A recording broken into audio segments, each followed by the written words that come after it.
পবিত্র হজের আনুষ্ঠানিকতায় লাব্বাইক আল্লাহুম্মা লাব্বাইক ধ্বনিতে মুখরিত হল পবিত্র আরাফা পাহাড় ঘেরা ময়দান। আরাফাতের ময়দানে অবস্থিত মসজিদে নামিরা থেকে হজের খুতবা প্রদান করেন মসজিদুল হারামের প্রবীণ ইমাম শেখ সালেহ বিন আবদুল্লাহ হুমাইদ। এ সময় তিনি বলেন, মুসলমানদের পরস্পরের মধ্যে ঐক্য ও সংহতি বজায় রাখা উচিত। সূর্যাস্ত পর্যন্ত আরাফায় অবস্থান শেষে হাজিরা রওনা হবেন মুজদালিফার উদ্দেশ্যে। আতিকুর রহমান তিতাস জানাচ্ছেন বিস্তারিত। লাখো মুসল্লির কণ্ঠে লাব্বাইক আল্লাহুম্মা লাব্বাইক ধ্বনিতে মুখরিত হল পবিত্র আরাফাতের ময়দান। মহান আল্লাহ তাআলার সন্তুষ্টির জন্য পাপ পঙ্কিলতা মুক্ত জীবনের প্রত্যাশায় অনুষ্ঠিত হল হজের মূল আনুষ্ঠানিকতা। বৃহস্পতিবার ভোর থেকে নিয়ম অনুযায়ী সবাই জড়ো হন আরাফাতের ময়দানে। সেখানে লাব্বাইক আল্লাহুম্মা লাব্বাইক ধ্বনির মাধ্যমে মহান সৃষ্টিকর্তার কাছে নিজেদের অবস্থানের কথা জানান দেন সারা বিশ্ব থেকে হজ পালন করতে আসা ধর্মপ্রাণ মুসলমানরা। স্থানীয় সময় দুপুর 12টার কিছু পরে পবিত্র হজের খুতবা দেন মক্কার গ্র্যান্ড মসজিদের ইমাম শেখ সালেহ বিন হুমাইদ, যা বাংলাসহ 34টি ভাষায় সরাসরি সম্প্রচারিত হয়। এ সময় মুসলিম উম্মার মধ্যে দ্বন্দ্ব দূর করে ঐক্যের বন্ধন দৃঢ় করার আহ্বান জানান তিনি। أما بعد فأوصيكم أيها الناس، أوصيكم حجاج بيت الله ونفسي بتقوى الله، فاتقوا الله رحمكم الله، اتقوا الله بفعل أوامره وترك مناهيه। কথা ও কাজ এবং আকীদা ও আচরণের মধ্যে মিল সৃষ্টির জন্য আত্মশুদ্ধির অনুশীলনের তাগিদ দিয়ে কুরআনকে আঁকড়ে ধরে সালাতের মাধ্যমে পাপমুক্ত জীবনযাপনের আহ্বান জানান ইমাম শেখ সালেহ বিন হুমাইদ। وتربية النفوس للتخلص من العادات السيئة والحد من طغيان الشهوات والتواضع وصحة الأبدان. يا أيها الذين آمنوا كتب عليكم الصيام كما كتب على الذين من قبلكم لعلكم تتقون أياما معدودات. والركن الخامس حج بيت الله الحرام، ولله على الناس حج البيت من استطاع إليه سبيلا। খুতবা শেষে আরাফাতের ময়দানে জোহর ও আসরের নামাজ একসঙ্গে পড়েন হাজিরা। এরপর সূর্যাস্ত পর্যন্ত দোয়া ও মোনাজাতে মগ্ন থাকেন। সূর্যাস্তের পরপরই আরাফাত থেকে 9 কিলোমিটার দূরত্বে মুজদালিফার উদ্দেশ্যে রওনা দেবেন তারা। সেখানে একসঙ্গে মাগরিব ও এশার নামাজ পড়ে রাত্রি যাপন করবেন। এরপর মুজদালিফা থেকে 3 জামারার জন্য তারা পাথর সংগ্রহ করবেন। এরপর 10 জিলহজ ঈদুল আজহার দিন জামারায় শয়তানকে পাথর মেরে কোরবানি দিয়ে মাথা মুন্ডন করবেন হাজিরা। পরে কাবা শরীফ তাওয়াফ করবেন। কাবার সামনে 2 পাহাড় সাফা ও মারওয়া সাই করবেন তারা। এরপর সেখান থেকে আবার মিনায় ফিরে 3 দিন জামারায় 60টি করে পাথর নিক্ষেপ করবেন। এরপর মক্কায় বিদায় তাওয়াফ করে হজের সব কার্যক্রম সম্পন্ন হবে। আতিকুর রহমান তিতাস, মাই টিভি। পবিত্র ঈদুল আজহা নামাজ আদায়ের জন্য প্রস্তুত জাতীয় ঈদগাহ মাঠ। প্যান্ডেল ও কার্পেট পেছানোর কাজও শেষ হয়েছে। ময়দান ঢেকে দেয়া হয়েছে ট্রিপল দিয়ে। নেওয়া হয়েছে 5 স্তরের নিরাপত্তা ব্যবস্থা। ঈদের প্রধান জামাত অনুষ্ঠিত হবে সকাল 7:30টায়। আরও জানাচ্ছেন শিমুল খান। পবিত্র ঈদুল আজহা উপলক্ষে রাজধানীর জাতীয় ঈদগাহ ময়দানে ঈদের প্রধান জামাত সুষ্ঠুভাবে আয়োজনের লক্ষ্যে ঢাকার দক্ষিণ সিটি কর্পোরেশন সব প্রস্তুতি সম্পন্ন করেছে। প্রায় 35,000 মুসল্লি একসঙ্গে ঈদের জামাত আদায়ের উপযোগী বিশাল আয়োজনের পাশাপাশি নারী মুসল্লিদের জন্য রাখা হয়েছে পৃথক নামাজের ব্লক ও পৃথক প্রবেশপথ।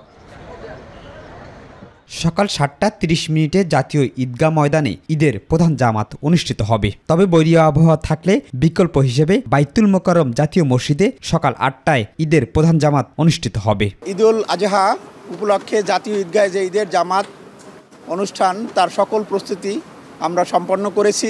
আবহাওয়া যে কোনো সময় খারাপ হতে পারে, সেই পরিস্থিতি মাথায় রেখেই আমরা প্রস্তুতি সম্পন্ন করেছি। ঈদ জামাতে অংশ নেবেন প্রধান উপদেষ্টা, মন্ত্রী পরিষদের সদস্যবৃন্দ, কূটনীতিক, বিশিষ্টজন সহ বিভিন্ন শ্রেণী পেশার মানুষ। মুসল্লিদের নিরাপত্তা ও সুষ্ঠু ব্যবস্থাপনার জন্য বেশ কিছু পদক্ষেপ গ্রহণ করা হয়েছে। নিরাপত্তার জন্য আমাদের পুলিশ, র্যাব এবং অন্যান্য যে আইনশৃঙ্খলা রক্ষাকারী বাহিনী তারা সদা তৎপর রয়েছে। শিমুল খান, মাই টিভি, ঢাকা। পরিবারের সঙ্গে ঈদ করতে বাড়ির পথে হাজারো মানুষ। স্বস্তিদায়ক যাত্রার আশায় ভিড় করছেন কমলাপুর রেল স্টেশনে। প্রায় প্রতিটি ট্রেনেই উপচে পড়া ভিড় লক্ষ্য করা গেছে। এদিকে বাস টার্মিনালগুলোতেও বেড়েছে যাত্রীর চাপ।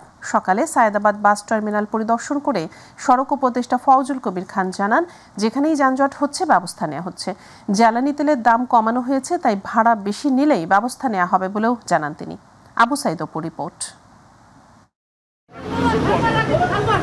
দক্ষিণাঞ্চলগামী সায়েদাবাদ বাস টার্মিনালের চিত্র এটি। এ যেন রক্তের সাথে রক্তের টান। ঈদের ছুটিতে ইটপাথরের নগরী ছেড়ে প্রকৃতি আর মাটির টানে আপনজনদের কাছে ছুটে চলা। আমরা শিকড়ের টানকে আমরা অস্বীকার করতে পারি না। সো যেহেতু গ্রামে বাবা মা আত্মীয় স্বজন সবাই আছে, সো এই খুশির দিনটা সবার সাথে কাটানোটাই মেইন উদ্দেশ্য। এখানে তো আমরা 4 দেয়ালের মধ্যেই বন্দি থাকি, তো ওখানে গেলে বাচ্চারা একটু খোলামেলা জায়গা পায়, সবাই আত্মীয় স্বজন সবার সাথে দেখে যে মানে একঘেয়েমিটা আছে, ওই একঘেয়েমিটা চলে যায়।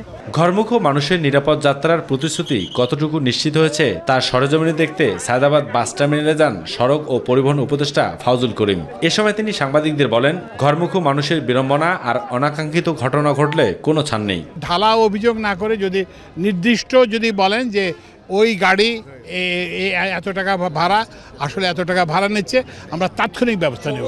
এখন তো করার কোনো কারণ নেই, কারণ আমরা তো জ্বালানি তেলের দাম কমাই দিচ্ছি, ওনারা তো এমনিতেই একটা সুবিধা পাচ্ছেন, তো সুতরাং এখন তো বাড়তি ভাড়া দাবি করার কোনো কারণ নাই। অপরদিকে আপনিরে ফিরতে এভাবেই ট্রেনে চড়ে ছুটছে মানুষজন।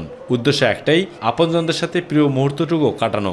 কেনই ছুটে চলা সেই অনুভূতি তুলে ধরলেন শিকড়ের টানে ছুটে যাওয়া মানুষগুলো। ঢাকা শহরে যে যান্ত্রিক নগরী, তো এইখান থেকে দেশে যাওয়া, গ্রামে যাওয়া মানে একটা আনন্দের ব্যাপার, স্বস্তির ব্যাপার। টিকিট পাওয়া তো আগে খুবই ভোগান্তি ছিল, বাট এইবার আমাদের কোনো ভোগান্তিতে পড়তে হয়নি। যাচ্ছি বাড়িতে ঈদ করব, পিতামাতা আছে ওইখানে, ওনাদের সাথে সবাই একসাথে আনন্দ করবো।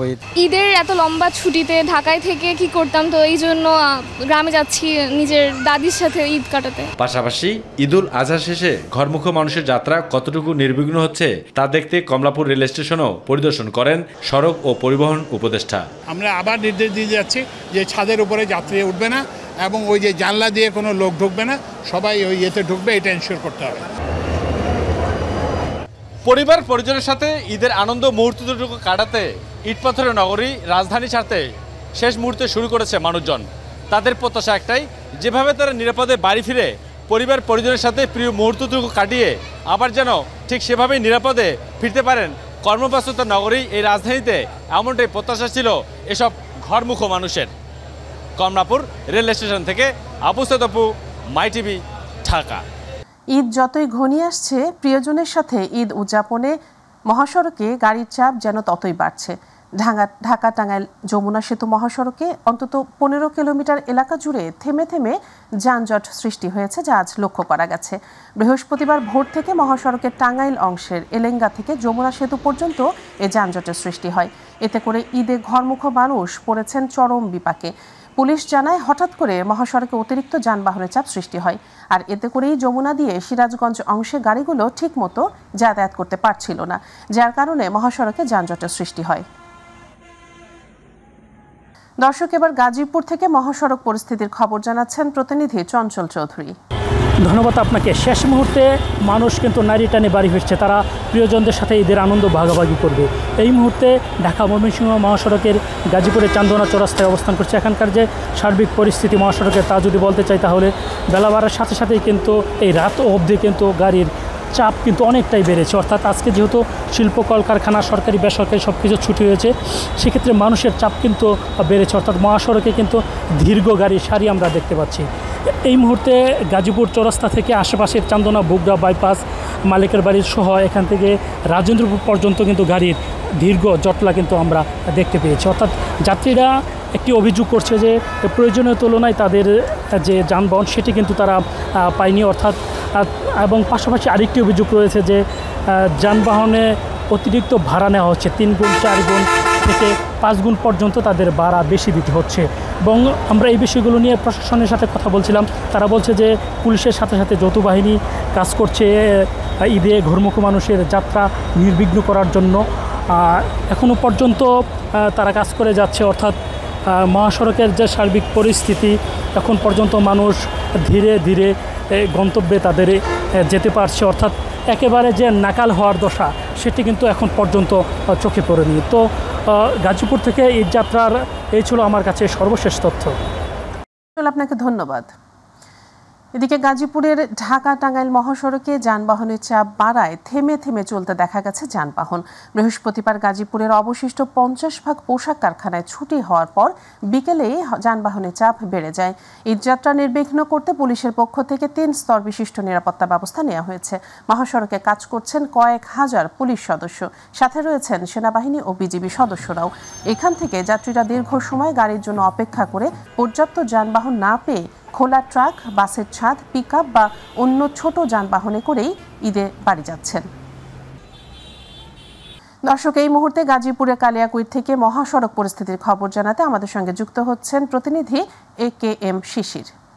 যতই হোক কষ্ট, যতই হোক ভোগান্তি, তবু যেতে হবে গ্রামের বাড়ি, কারণ প্রিয়জন রয়েছে গ্রামের বাড়িতে। সেই পরিবার পরিজনের সাথে, প্রিয়জনদের সাথে ঈদ আনন্দ ভাগাভাগি করতে এই কষ্টময় ঢাকা টাঙ্গাইল মহাসড়ক পাড়ি দিয়ে যাচ্ছে কিন্তু ঘরমুখী মানুষ তাদের বাড়িতে। আজ দিনভর যানজটের যে নাকাল মানুষ, সেটি কিন্তু সন্ধ্যার পরেও বহাল তবিয়ত রয়েছে। এই মুহূর্তে যে চিত্র, সেটি যদি আপনাদের একটু দেখাতে চাই। এই মুহূর্তে আমি রয়েছি গাজীপুরের ঢাকা টাঙ্গাইল মহাসড়কের শফিপুর এলাকায়। এখান দিয়ে আমরা দেখতে পাচ্ছি আজ শতভাগ কারখানা ছুটি হয় এবং সকল কলকারখানা বন্ধ হওয়ার কারণে এই ঢাকা টাঙ্গাইল মহাসড়কে যাত্রীদের কিন্তু হাজারো মানুষের ঢল। হাজারো মানুষের ঢলে ইতিমধ্যে আমরা দেখেছি গণপরিবহনের সংকট। মানুষ যখন যেভাবে পারছে খোলা পরিবহন, অটোরিকশা, বাসের ছাদ সহ বিভিন্ন পরিবহনে কিন্তু যাতায়াত করছে পরিবার পরিজনের সাথে ঈদ করার জন্য। শেষ মুহূর্তে নারীর টানে বাড়ি ফেরা এই মানুষের ভোগান্তির চিত্র আজ কিন্তু সারাদিন দিনভর যেমনটা ছিল, সন্ধ্যার হওয়ার পর কিন্তু আরো 3 থেকে 4 গুণ বেড়ে গিয়েছে। আমি যদি আপনাদের আরো একটি বিষয় জানিয়ে রাখতে চাই, বিকেলে কিন্তু বৃষ্টি বাগড়া দিয়েছিল এই ঢাকা টাঙ্গাইল মহাসড়কগামী যারা বাড়ি ফিরছেন তাদেরকে। বৃষ্টিতে বাগড়া দেওয়ার পর থেকে কিন্তু এই ঢাকা টাঙ্গাইল মহাসড়কের যানজটের তীব্রতা আরো বেশি পরিলক্ষিত হয়েছে। আমরা এখন যে চিত্রটি আপনাদেরকে এতক্ষণ যাবৎ দেখাচ্ছিলাম, সেখানে কিন্তু যানবাহন কিছুটা স্থির গতিতে চলছে। এরকম স্থির গতিতে যদি চলতে থাকে তাহলে মনে হয় মধ্যরাতের পরে যানজট কিছুটা কমতে পারে এই ঢাকা টাঙ্গাইল মহাসড়কে। আমরা সর্বশেষ কয়েকজন যাত্রী কিংবা যাত্রীদের সাথে কথা বলেছি, তারা জানিয়েছেন যে অন্যান্য বছরের মতন এবারও তাদের ভাড়া 3 থেকে 4 গুণ গুনতে হচ্ছে এবং পরিবহন সংকট রয়েছে এই ঢাকা টাঙ্গাইল মহাসড়কে। আমার আইন শৃঙ্খলা বাহিনীর সাথে কথা হলো, তারা জানালো যে তারা শুধু এখন গাড়ি আউট করছে, কিন্তু ভিতরে কোনো মানে ঢাকার ভিতরে যাত্রা অফ রেখেছে বর্তমানে, এবং বর্তমানে 2 লেন দিয়ে কিন্তু গাড়ি শুধু পারাপারের ব্যবস্থা করে দিয়েছে, মানুষ যাতে নির্বিঘ্নে বাড়িতে পৌঁছাতে পারে এবং পরিবার পরিজনের সাথে ঈদ করতে পারে। তো এই ছিল আমার কাছ থেকে ঢাকা টাঙ্গাইল মহাসড়কের শফিপুর থেকে সর্বশেষ। ওকে শিশির, ধন্যবাদ আপনাকে। ঈদযাত্রায় ঢাকা ময়মনসিংহ মহাসড়কে যান চলাচল ও যাত্রীর চাপ বাড়লেও মহাসড়কের ময়মনসিংহ এলাকার কোথাও কোনো যানজট নেই। সকালে ঢাকা ময়মনসিংহ মহাসড়কের চুরখাই, দীঘারকান্দা, নগরীর বাইপাস ও পাটগুদাম ব্রিজ এলাকায় প্রতি বছর যানজট দেখা গেলেও এবার এসব পয়েন্টে যানজটের দৃশ্য চোখে পড়েনি।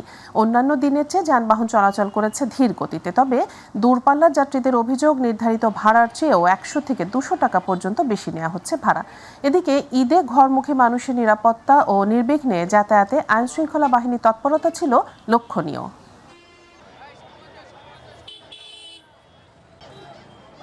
দর্শক, এই মুহূর্তে নারায়ণগঞ্জ থেকে মহাসড়ক পরিস্থিতির খবর জানাতে আমাদের সঙ্গে যুক্ত হচ্ছেন প্রতিনিধি আব্দুল্লাহ আল মামুন। ধন্যবাদ আপনাকে। আপনি জানেন যে আসলে আগামীকাল শুক্রবার একদিন বাকি আছে আর ঈদুল আজহা, সেই উপলক্ষে কিন্তু নারীর টানে কিন্তু বাড়ি ফিরছে এই ঢাকা সহ এই সিটির এবং নারায়ণগঞ্জ সহ বিভিন্ন অঞ্চলের মানুষ। আপনি জানেন যে এই এলাকার অর্থাৎ নারায়ণগঞ্জের উপর দিয়ে ঢাকা সিলেট মহাসড়ক এবং ঢাকা চট্টগ্রাম মহাসড়কের মতো গুরুত্বপূর্ণ মহাসড়ক কিন্তু আসলে এই জেলার উপর দিয়ে বয়ে গেছে, যার কারণে কিন্তু এই এলাকার উপর দিয়ে কিন্তু একটা চাপ সবসময় যায় এবং মানুষ কিন্তু এই এলাকার উপর দিয়ে ঢাকা চট্টগ্রাম বিভাগ এবং সিলেট বিভাগে কিন্তু যাওয়া আসা করে। একই সাথে সবকিছু মিলিয়ে নারায়ণগঞ্জের যে হাইওয়ে পুলিশ রয়েছে, আমি তাদের সাথে কথা বলেছি, হাইওয়ে পুলিশ কিন্তু আমাকে জানিয়েছেন যে এবার ঈদে নির্বিঘ্নে যাতে মানুষ বাড়ি ফিরতে পারে সেই জন্য নিশ্চিত নিরাপত্তা সহ বিভিন্ন জায়গায় কিন্তু পয়েন্টে পয়েন্টে তাদের হাইওয়ে পুলিশ রয়েছে, সেই সাথে র্যাব, সেনাবাহিনী, বিভিন্ন পুলিশ সহ বিভিন্ন সংস্থা কিন্তু কাজ করছে। তো একই সাথে আমি যতটুকু আজকে ঘুরে দেখেছি ঢাকা সিলেট মহাসড়কে প্রচুর পরিমাণে যানজট এবং ঢাকা চট্টগ্রাম মহাসড়কে থেমে থেমে যানবাহন চলছে, যানবাহনের বাড়তি চাপ আমরা কিন্তু লক্ষ্য করেছি। এবং যানজট লক্ষ্য করছি। তো মানুষ কিন্তু যারা দেশে ফিরছেন তারা কিন্তু আমাদেরকে জানিয়েছেন যে বিভিন্ন সময় কিন্তু এই বেশি ভাড়ার জন্য তাদেরকে হয়রানি করায়। তো সবকিছু মিলিয়ে ঈদ যাত্রা নির্বিঘ্নে ঘটবে, সাধারণ মানুষ স্বস্তি ঈদ করবে, বাড়ি ফিরবে, এটাই কিন্তু প্রত্যাশা সকলের। তো এই ছিল আমার কাছে ঢাকা চট্টগ্রাম মহাসড়ক থেকে ঈদে বাড়ি ফেরা মানুষের সবশেষ পরিস্থিতি। আব্দুল্লাহ মামুন, আপনাকে ধন্যবাদ। দক্ষিণবঙ্গের ২১ জেলার মূল প্রবেশ পথ হিসেবে খ্যাত ঢাকা মাওয়া এক্সপ্রেসওয়েতে ঈদে ঘরমুখ মানুষের ঢল নামে। সকাল ১০টার পর থেকে ওই এক্সপ্রেসওয়েতে দূরপাল্লার যানবাহনের চাপ বাড়তে থাকে। এতে পদ্মা সেতু টোল প্লাজার মাওয়া প্রান্তে টোল আদায়ে হিমশিম খেতে হয় কর্তৃপক্ষকে। ৮টি টোল বুথে নিরবচ্ছিন্ন টোল আদায় করা হলেও টোল প্লাজায় দুপুর পর্যন্ত যানবাহনের দীর্ঘ সারি অপেক্ষমান ছিল।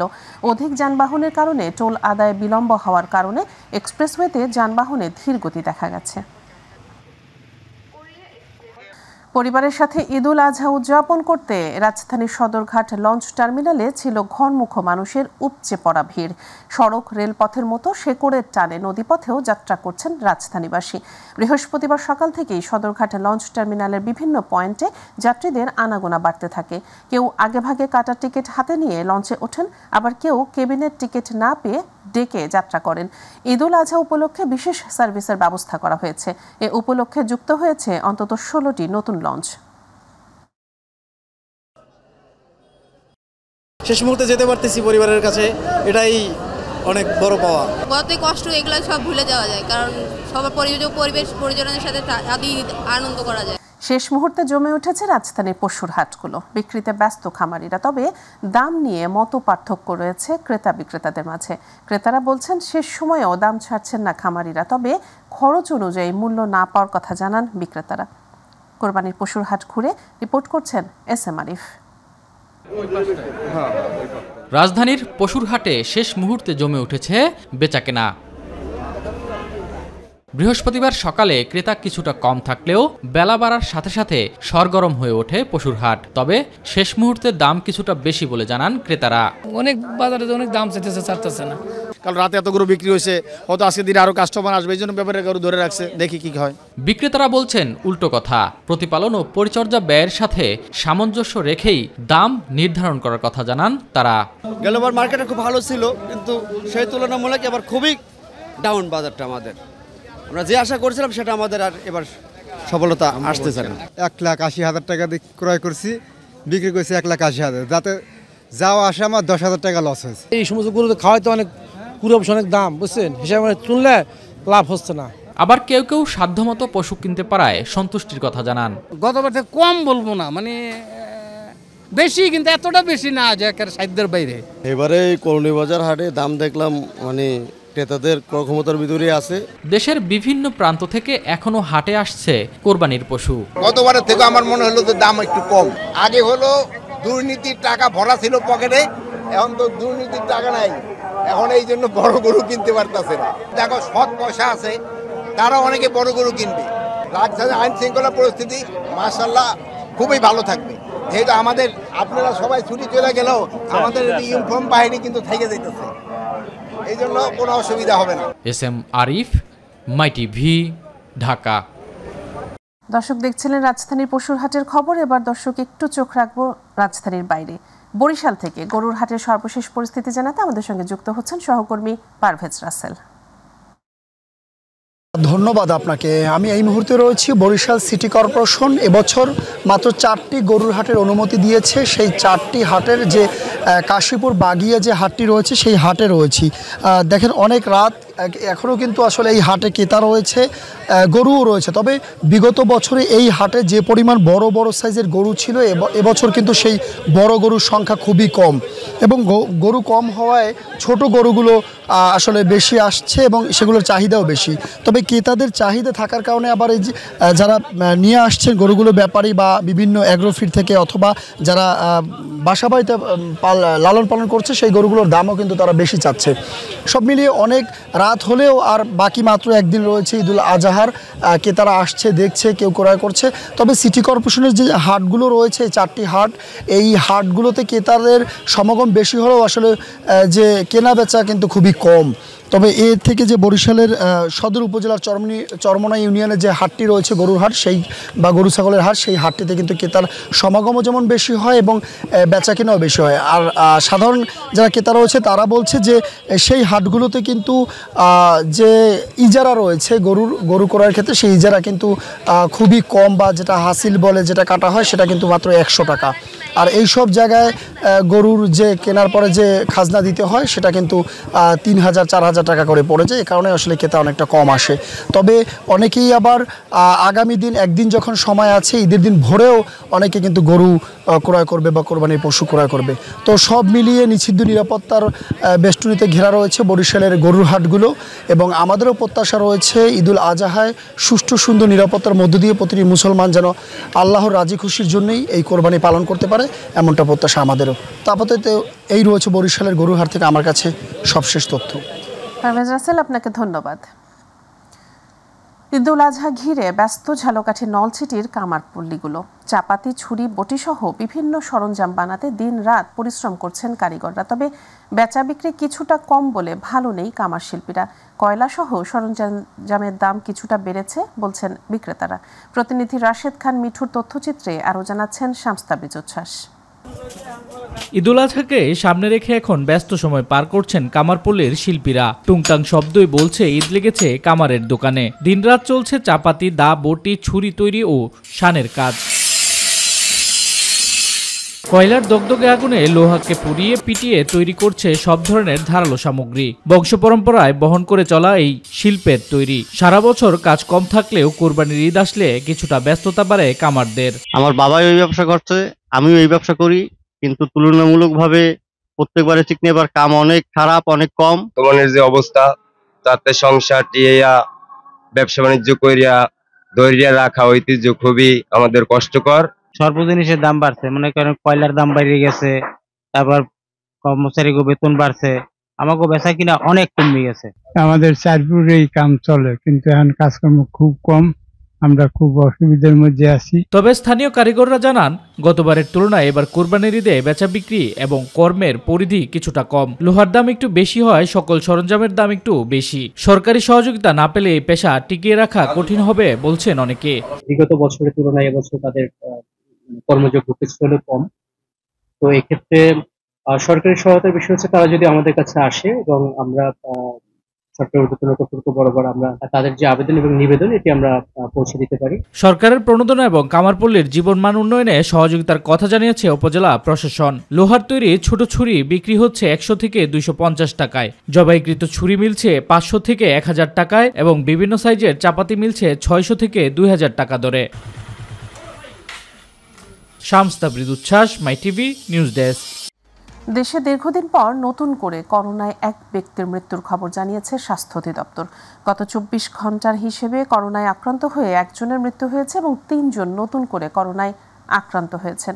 বৃহস্পতিবার স্বাস্থ্য অধিদপ্তর থেকে পাঠানো করোনার বিষয়ক নিয়মিত সংবাদ বিজ্ঞপ্তি থেকে এ তথ্য জানা যায়। সরকারি হিসেবে এখন পর্যন্ত দেশে মোট করোনা আক্রান্ত রোগীর সংখ্যা দাঁড়িয়েছে 20,51,739 জনে, আর মোট মৃত্যুর সংখ্যা দাঁড়িয়েছে 29,500 জনে। গত 24 ঘন্টায় পরীক্ষা করা হয় 21 জনের নমুনা। মহামারীর শুরু থেকে এ পর্যন্ত মোট শনাক্তের হার 13.05%, আর গত 24 ঘন্টায় শনাক্তের হার 14.29%। 2020 সালের 8 মার্চ দেশে প্রথম 3 জনের দেহে করোনা ভাইরাস শনাক্ত হয়। বিচারপতি অপসারণের ক্ষমতা সুপ্রিম জুডিশিয়াল কাউন্সিলের হাতে রেখে সংবিধানের 96 অনুচ্ছেদ পুনরুজ্জীবিত করে পূর্ণাঙ্গ রায় প্রকাশ করেছেন সুপ্রিম কোর্টের আপিল বিভাগ। সকালে সুপ্রিম কোর্টের ওয়েবসাইটে 50 পাতার এ রায় প্রকাশ করা হয়। এর আগে গত 20 অক্টোবর আওয়ামী লীগ সরকারের সময় সংবিধানের 16 সংশোধনীর মাধ্যমে বিচারপতি অপসারণের যে ক্ষমতা সংসদের হাতে ন্যস্ত করা হয়েছিল সেটি নিয়ে সংক্ষিপ্ত রায় প্রকাশ করেন আপিল বিভাগ। 94টি কারণ দেখিয়ে 2017 সালের 24 ডিসেম্বর শেখ হাসিনা নেতৃত্বাধীন সরকার আপিল বিভাগে 908 পৃষ্ঠার রিভিউ পিটিশন দাখিল করে। 2016 সালের মে মাসে সংবিধানের 16 সংশোধনী অবৈধ ও বাতিল ঘোষণা করে রায় দেন হাইকোর্ট। পরে হাইকোর্টের ওই রায়ের বিরুদ্ধে আপিল করেন সরকার, তবে আপিল বিভাগ সেই আপিল খারিজ করে হাইকোর্টের রায় বহাল রাখেন। এক মাসের মাথায় বিএনপির ভারপ্রাপ্ত চেয়ারম্যান তারেক রহমানের স্ত্রী ডাক্তার জুবাইদা রহমান লন্ডনে ফিরে যাচ্ছেন। সেখানেই স্বামী ও মেয়ের সঙ্গে ঈদুল আজহা উদযাপন করবেন বলে জানা গেছে। সকাল 9টার দিকে বাসা থেকে বের হন তিনি। সকাল 11:05 হযরত শাহজালাল আন্তর্জাতিক বিমানবন্দর থেকে কাতার এয়ারওয়েজের ফ্লাইটে ঢাকা ছাড়েন জুবাইদা রহমান। গত 6 মে লন্ডনে উন্নত চিকিৎসা শেষে দেশে ফেরেন বিএনপি চেয়ারপারসন বেগম খালেদা জিয়া। এ সময় তাঁর সঙ্গে ছিলেন 2 পুত্রবধূ ও মেডিকেল বোর্ডের সদস্য সহ মোট 14 জন।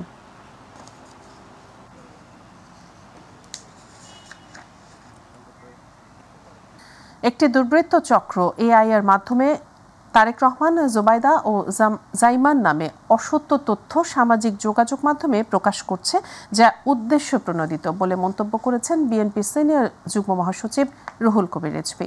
নয়াপল্টনে এক ব্রিফিংয়ে তিনি বলেন, সুদূর প্রসারী নীল নকশা বাস্তবায়ন করছে একটি চক্র, যাদের আইনের আওতায় আনার দাবিও জানান রিজভী। এর আগে দলের প্রতিষ্ঠাতা ও সাবেক প্রেসিডেন্ট জিয়াউর রহমানের শাহাদাত বার্ষিকী উপলক্ষে রাজধানীর উত্তরায় দরিদ্র ও দুস্থদের মাঝে ঈদ সামগ্রী বিতরণ করেন রুহুল কবির রিজভী। সেটা জনগণ সহ কেউ যাতে বিভ্রান্ত না হয়। আমি দৃঢ়কণ্ঠে আপনাদের মাধ্যমে ঘোষণা করছি যে ডাক্তার জুবাইদা রহমান ও ব্যারিস্টার জাইমা রহমানের কোনো ফেসবুক অ্যাকাউন্ট নেই।